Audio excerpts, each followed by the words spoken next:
restricted freedoms, and vaccination passports. Let's have a look. Hello everyone, Florian.Heise here, and welcome to another episode of HeiseSays. Grab your stein of coffee, and let's have a look at this article from news.com.au. It's discussing, well, doctors slamming COVID-19 anti-vaxxers. A Sydney doctor has spoken out saying anyone who refuses the COVID-19 vaccination should be banned from travelling interstate and overseas. Now, I have no problem with vaccinations. I have them, my children have them. But I have a problem with the state making them mandatory. I have a problem with people no longer having the right for choice or to conscientiously object. Those, I think, are more important. And, frankly, I assess the risk of whatever I'm taking, and sometimes I'll get one, and sometimes I won't. It depends on the need. It depends on the need, and we should have the capacity to make that choice. Now, before we go into this, let's have, Dr. Zach Turner. Let's look into him a little bit. I mean, this is the business he's in at the moment. Anti-wrinkling and skin studio here in Brisbane. Injectable skin, laser hair removal, fat freezing, skincare. So all of these quite vanity things. I wouldn't say any of them are of any. I guess they can have psychological benefits. It's not something I would consider helpful. It's all, you know what I mean. Just look at the pictures, guys.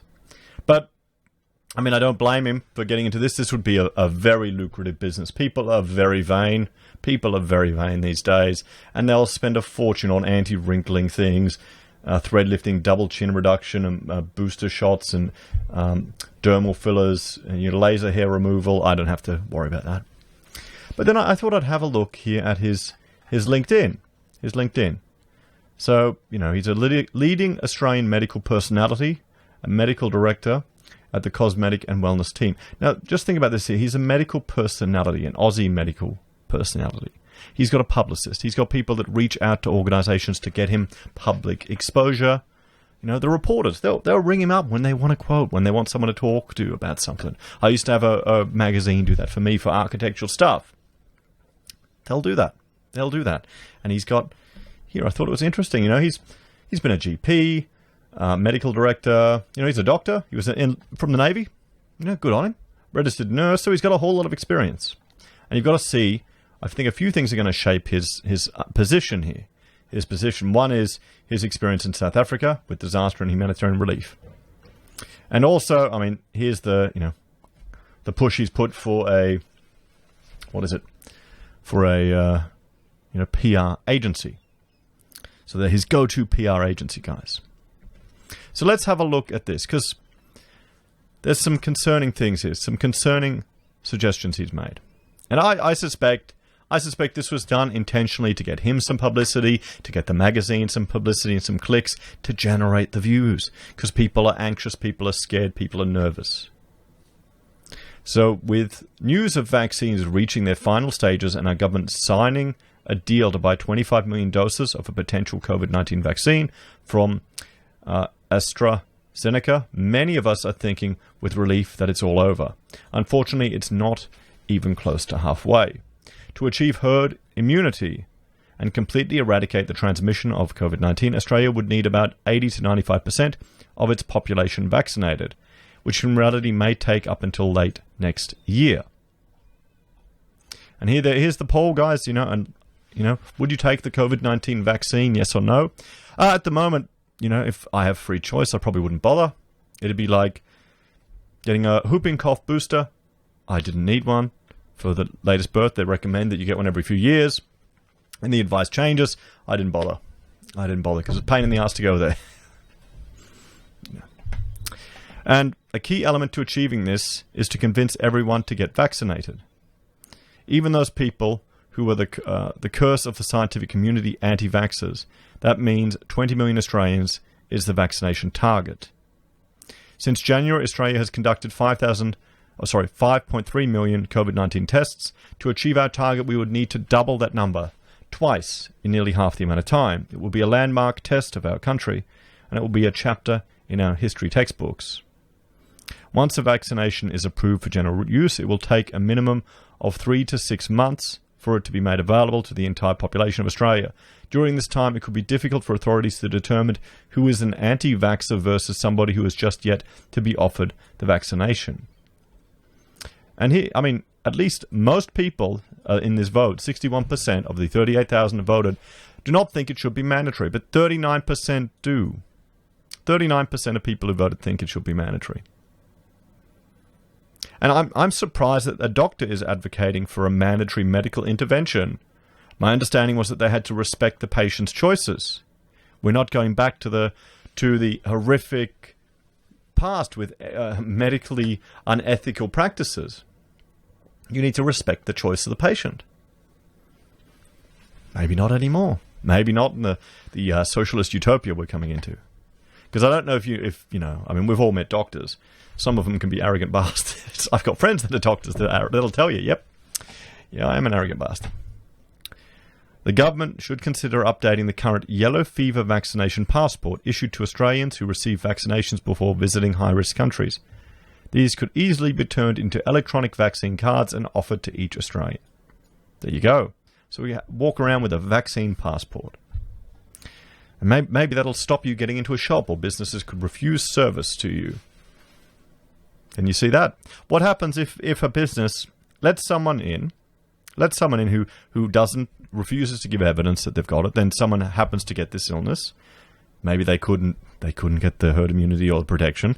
Could they have a case against the business? Can you see how this could appear? Or businesses could refuse to insure if you didn't have mandatory discrimination against people. At least 2 to 5% of the Australian population cannot be vaccinated due to health reasons, especially those who with serious allergies. It's important to protect those who can't be vaccinated by having everyone around them vaccinated so it cannot spread. The next biggest threat to the virus is those who refuse to be vaccinated against COVID-19. In America, a CNN poll showed that 1/3 of Americans would not get vaccinated even if it was readily available and affordable. That's startling enough to hear, but we should recognize as a cultural extension of America, our population cannot be too far off this as well. Australia's next obstacle will be getting people to be vaccinated. We cannot afford to be complacent. Well, then you need to make an adequate argument and allay the fears of the population. There's two choices to do this. We can live in a nation where we can use words to try and convince people, or we can use threats. That this is going to play out one way or another. And 39% of the people, at least taking this poll, think it should be mandatory. What do you think, guys? Let me know in the comments. The problem is a bunch of clowns with degrees from university of believing everything they read off the internet are espousing misinformation and lies that could seriously derail our country's return back to normal. I believe a person who refuses to be vaccinated should not be allowed to travel interstate or overseas, should not be allowed to travel on public transport without a face mask. So there you go. There you go. And when it comes to the private sectors, businesses could refuse these anti-vaxxers from visiting their retail outlets, gyms, movie centres, restaurant bars, or nightclubs. I mean, what do you think about that? What do you think about that? Seems quite authoritarian, doesn't it? Certainly does. Certainly does. As a precedent, state governments have previously banned children from attending childcare if they've not been vaccinated. Similar restrictions could be placed on Australians who refuse to take the vaccination. The foundations of my medical training were involved in infectious disease and vaccination. Before I studied medicine, one of the key factors that led me to study it in the first place was the several months that I spent volunteering alongside Doctors Without Borders in the Republic of Congo. Between 2002 and 2003, I helped vaccinate the local populations from mumps, measles, rubella, polio, and tetanus. Firsthand, I saw a community struggling to achieve herd immunity. It was this training and experience that has molded my strong passion for vaccinations, as I've seen the devastation when herd immunity does not exist. See, this is the thing.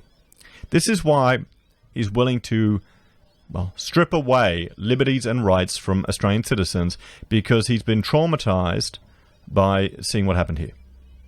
That's why. So he's got an ideological position now. He's willing to sacrifice. This is the line. This is because of his experience in the Congo. This is where he's willing to justify removing these rights from people on an ideological position. For their own good. For all of our good. For the greater good. And that's where it's dangerous.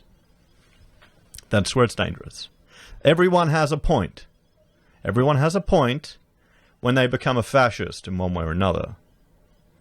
When they want to use the threat of the state to strip away people's rights. Everyone will have a point. And it's just come out here. And I'm sure he's not alone. 39% of the population agree with it. A few years later, in 2007, I worked at the AstraZeneca Malaria Research Lab in Brisbane, where we researched the development of medication and treatments to eradicate malaria from the world. AstraZeneca may sound familiar as they are developing the COVID-19 vaccine that Prime Minister Scott Morrison settled in a deal to make sure every Australian has a vaccine. We should not take this for granted. Our Prime Minister should be commended for opening the door for Australia to fast-track our population to get back to our normal lives. Choices have consequences, and an anti-vaxxer nonsensical stance should see their lives limited to help protect the rest of the community. Ja, wir müssen die Untermenschen weg. Die sollen nicht arbeiten. Nein, raus. Oh, sorry. I thought I was reading something else there for a second.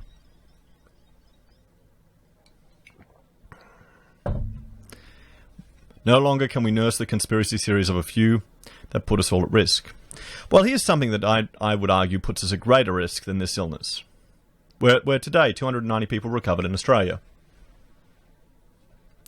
The growing push for socialism and the public call to strip the rights of citizens.